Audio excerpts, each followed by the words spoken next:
Hello everyone, it's Daisy here again. Happy Monday. I'm super excited to be here with you all at the start of this fresh week. Today on our storytime series, I'm going to be reading Aladdin. This story is super cool, super fun to read, and I'm excited to see how you all enjoy it. So I hope you all have an amazing week and that you continue to stay safe and sound. Today we'll be reading Aladdin. Aladdin was a poor boy who lived in a small house just outside the city. He made his living by gathering sticks and selling them for a kindling at the market. One day, he loaded a bundle of sticks on his back and walked to the city. Amir, his pet mongoose, rode on his shoulder, looking alertly around him. There were many wondrous sights to see in the city. In the midst of the great bustling crowd in the marketplace that day, a voice suddenly cried out, "Make way! Make way! The Sultan's daughter, Princess Lila, is coming through!" The princess rode on a splendid white horse with her royal court around her. Aladdin pushed to the front of the crowd to get a glimpse of her. She was beautiful. Amir saw her too and began chattering so loudly that the princess turned and smiled at him and his master. Aladdin's heart filled with love for her. Standing in the crowd next to Aladdin was a clever magician named Rashid. He looked Aladdin up and down and remarked, "Young man, I could use your help. I will give you a gold coin if you do a simple task for me." Aladdin followed Rashid into the desert. They walked a long way until they came to a mountainous area. "Here," said Rashid, pointing to a small opening in the mountainside, "I cannot fit through the entrance to the cave, but I am sure that you can. Climb down into the cave and bring me the bronze lamp you find there, and hurry!" Aladdin slid into the cave. There he found precious jewels and coins heaped in piles, and the lamp in a corner.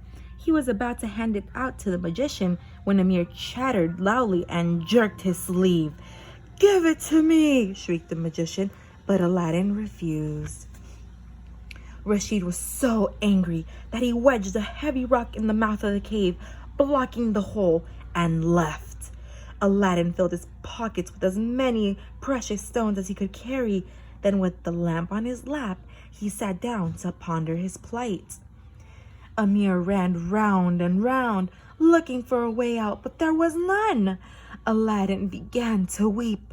His tears rolled down onto the lamp, and Aladdin rubbed them away.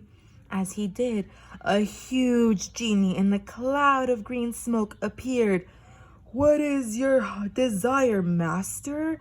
Your wish is my command," the genie thundered. Aladdin cried, "Get us out of here!" No sooner had Aladdin spoken than he and Amir were outside the cave. He still clutched the bronze lamp. He felt in his pockets to make sure that he still had the precious jewels. Back home again, Aladdin felt hungry. He rubbed the lamp and asked the genie to bring him food. Immediately, his table was spread with a feast fit for the Sultan, all served on fine plates and crockery. The food was delicious, but Aladdin couldn't not eat much. His heart was aching for the Sultan's beautiful daughter, Lila. He asked the genie to dress him in royal clothes and give him a noble horse.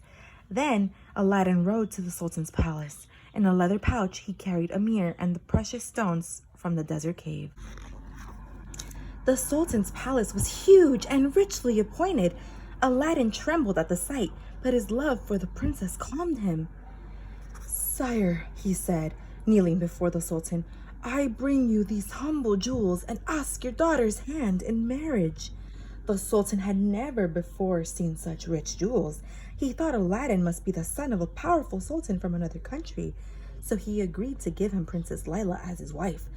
Lila was pleased that Aladdin had asked for her hand, for she thought him a kind and handsome young man.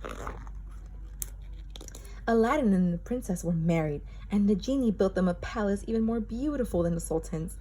Aladdin and the princess were happy there until the day Rashid learned about what had happened. The magician knew that the young husband had his magic lamp. He hurried to a shop and bought 12 shiny bronze lamps.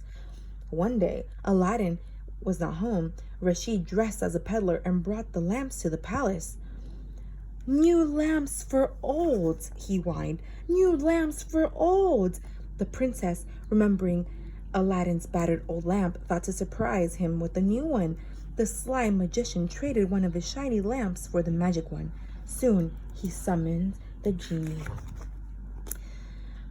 "Build me a splendid palace in another city," Rashid commanded, "and bring me Princess Lila." It was done at once. Aladdin returned to his palace to find that his beloved wife was gone. Poor Aladdin! His heart was broken, but Amir slipped away and began to look for her. For many days, the little mongoose searched. At last, hungry and exhausted, he came to Rashid's palace. There, he found Princess Lila sobbing for Aladdin. When Amir crept into her lap, she kissed him and tied her silk hair ribbon around his neck. The brave little mongoose hurried back to his master. When Aladdin saw the scarf, he followed Amir to Rashid's palace. There, while the wicked magician was sleeping, they found the magic lamp, and in a wink, the genie spirited Aladdin, Princess Lila, and Amir back to their home. When the Sultan heard the story, he was very angry. He banished the evil Rashid, who was never heard from again.